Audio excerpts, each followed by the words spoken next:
जय हो India news channel स्वच्छ की आवाज न्यूज एडिटर श्री कट्टा Naresh Kumar Nayak journalist special story news प्रकटनల కోసం సంప్రదించండి టెలిఫోన్ రిసీవర్ 8143488840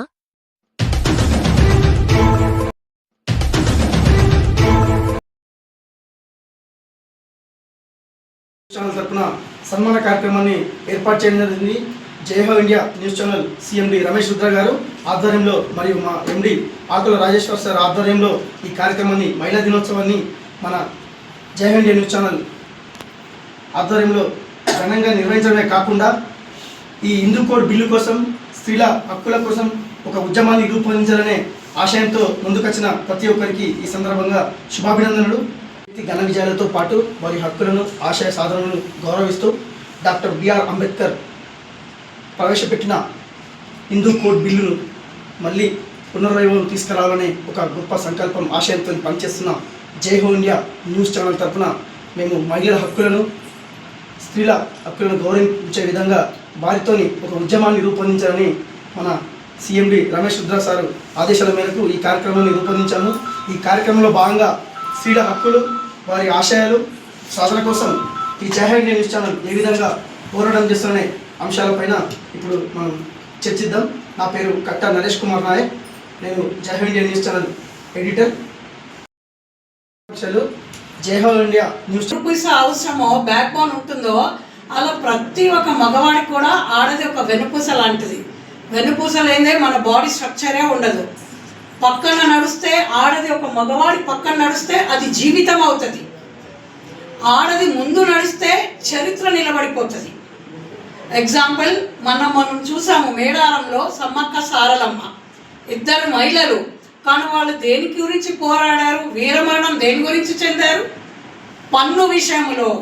కాబట్టి ఈరోజు ఆడవాళ్ళకి అన్యాయాలు చాలా జరుగుతున్నాయి. ఇప్పుడు గాంధీ గారు అన్నారు, ఆడది ఏ రోజైతే అర్ధరాత్రి నడి రోడ్డు పైన నడుస్తుందో అదే రోజు మనకి నిజమైన స్వాతంత్రం అన్నారు. కానీ ఈరోజు ఆడదానికి ఆ స్వేచ్ఛ అన్నదే లేదు. కాబట్టి అన్నీ ఉట్టి మాటలతో ఉన్నాయి కానీ యాక్షన్గా ఏది కూడా జరగట్లేదు. ప్రాక్టికల్గా ఆడదాని లైఫ్ ఈరోజు మనం ఎన్నో చూస్తున్నాము. కాబట్టి నేను ఇక్కడ ఉన్న వాళ్ళందరికీ కూడా చెప్తున్నాను, పెద్దలకు కూడా, ఇప్పుడు మీరు చెప్పినట్టు ఆ కోడ్ ఏదైతుందో మేము మీ వెనక ఉండి మీకు అన్ని విధాలుగా మేము సహాయంగా ఉంటాం సార్. ఈ బిల్లు పాస్ చేద్దాము, అంబేద్కర్ ఆశయాలన్నింటినీ కూడా మనము సాధిద్దాము. ఏ పని చేసినా మేము ఆడ మనిషి కూడా మగవాడు ఎన్నుముకలా ఉండాలి. ఇక ఈక్వల్ అంటారా, ఈక్వల్ అనేది ఏనాటికి వస్తుంది అనేటువంటిది మన ఆలోచన పరంగానే ఆలోచిస్తూనే ఉన్నారు. ఇంకా దానికి కారణం ఏంటంటే ఈక్వల్ ఇవ్వలేనటువంటి భావన ప్రతి మగవాళ్ళు మన ఇంట్లో నుంచే ఉంది. నాన్నకి అబ్బాయి అమ్మాయి పుడితే నాన్నే చెప్తాడు ఆమెను కూర్చోబెట్టి ఇంట్లో అని. అమ్మాయి చెప్తుంది నువ్వు ఇలాగెళ్ళకే అలాగెళ్ళకే. అదే కొడుకు బయటకు వెళ్తామంటే 200 రూపాయలు జేబులో పెట్టి పంపిస్తుంది. ఇక్కడి నుంచి మనం కంట్రోల్ చేసుకోవాలి. దేశాన్నో రాష్ట్రంలో నుంచో కాదు, ఇంటి నుంచి అమ్మ కంట్రోల్ చేయాలి. వాడిని వీడిని ఒకేలా చూడాలి. ఇది నేను చెబుతున్నాను యాజ్ ఏ మహిళగా. నేను అదే పాటిస్తున్నాను, అదే చేస్తాను. నాకు ముగ్గురు పిల్లలు వెల్ ఎడ్యుకేట్స్. వాళ్ళు ముగ్గురిని నేను ఒకేలా పంపిస్తాను. ఉన్నది అన్ని నిజం ఇక్కడే కనబడతలేదు. అన్ని మోసాలు నాసాలు, ఎక్కడ ఏముందో మనీ మనీ మనీ అని అయిపోయిండ్రు. అంత ఎట్లా నడుస్తుందంటే ఏమన్నా టాకింగ్ చేస్తే కూడా వాళ్ళని సైలెన్స్ కూడా చేసేస్తున్నారు. ఇది నిజము. కానీ సార్ వాళ్ళు ఇలా చేస్తున్నారు అంటే లేడీస్ గురించి ఏదో ఉందంటే చాలా సంతోషమైంది. అందుకే నేను వచ్చాను, నేను కూడా వీళ్ళకి తోడుగా పోతాను ముందుకు. మీ అందరికీ నా నమస్కారం. హిందూ కోడ్ బిల్లును ప్రవేశపెట్టింది. అది కూడా ఆ రోజులలో అక్కడ ఉన్నటువంటి హిందూ భావజాలం కానీ లేకపోతే అగ్రవర్ణాలు కానీ అప్పుడున్నటువంటి సిచ్యువేషన్ని ఈ బిల్లును పాస్ కానిరని సంగతి ఆయనకు కూడా తెలుసు.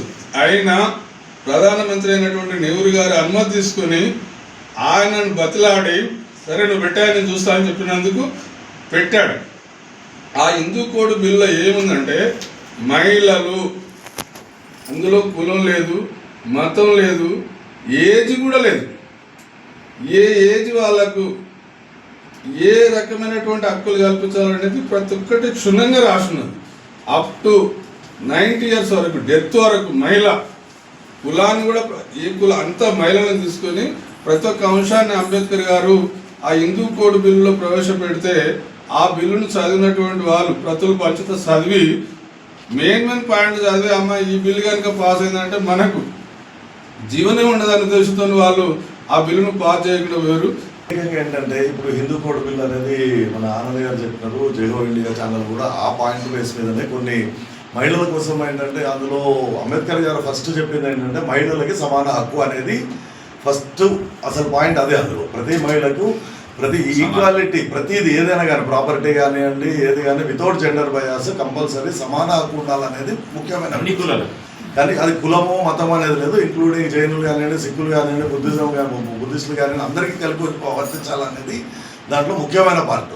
దాన్ని మన ఆ తర్వాత వచ్చిన ప్రభుత్వాలన్నీ కూడా తలా ఒక ఇంటరావరం వచ్చి మహిళలకి సమాన ఆస్తిలోని దాన్ని ఇంకో బిల్లుగా మార్చి ఇంకొకళ్ళు వచ్చి 33%. అసలు 33% అనేది అసలు లేనే లేదు. ఆయన చెప్పింది ఏంటి అంబేద్కర్ గారు, ఖచ్చితంగా సమాన హక్కు అనేది మహిళలకు ఉండాల్సిందే అనేది మేజర్ పాయింట్. ఆ పాయింట్ని డైల్యూట్ చేసి మిగతా పాయింట్లన్నీ ముందుకు తీసుకొచ్చి ఆ బిల్లునే ఇది అనేకుండా దాన్ని దాంట్లో నుంచి ముక్కలు తీసుకొచ్చి ఎప్పుడైతే ఏంటంటే ఇప్పుడు మనం అనకూడదు కానీ ఏంటంటే ఒక బిస్కెట్ వేసినట్టు జంతువుకు ఒక బిస్కెట్ వేసినట్టు ఏదో ఒకటి పండగ వచ్చిందో చీర వేసినావా ఇచ్చినావా, ఇంకో పండగ వచ్చింది బతుకమ్మ పండగ వచ్చిందో చీర ఇచ్చినావా, లేకపోతే ఏదో పప్పు ఇచ్చినావా ఉప్పు ఇచ్చినావా అనేది తప్ప ఇవాళ ఉన్న వ్యవస్థ సమాజంలో అసలు సమస్యలను ఎవరు పట్టించుకోవట్లేదు. ప్రతి మహిళకు సమానత్వం అనేది కేవలం అది మాటల్లోనే టీవీ ఛానల్లోనే పేపర్లోనే వస్తుంది.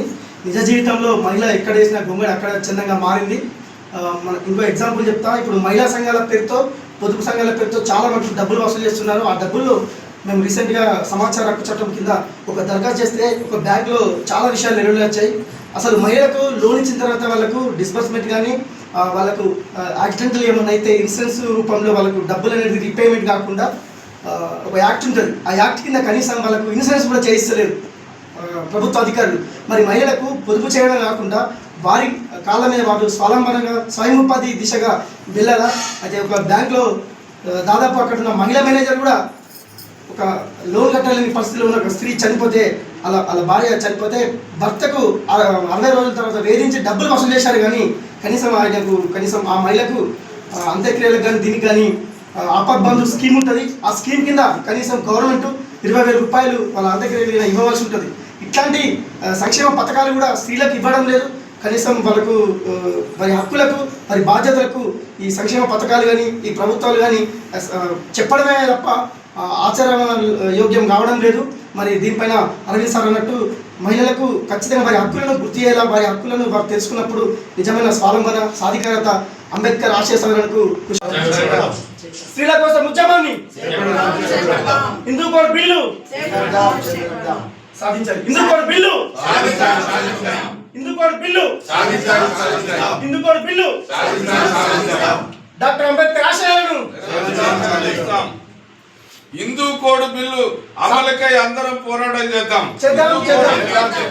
హిందూ కోడ్ బిల్లు అమలుకై అందరం పోరాటం చేద్దాం.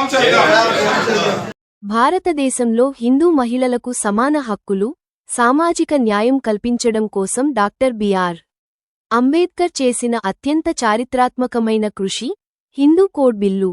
మహిళల హక్కుల కోసం చట్టపరమైన పోరాటం స్వాతంత్ర్యానంతర భారత చరిత్రలో ఒక మైలురాయి. అంబేద్కర్ కృషి.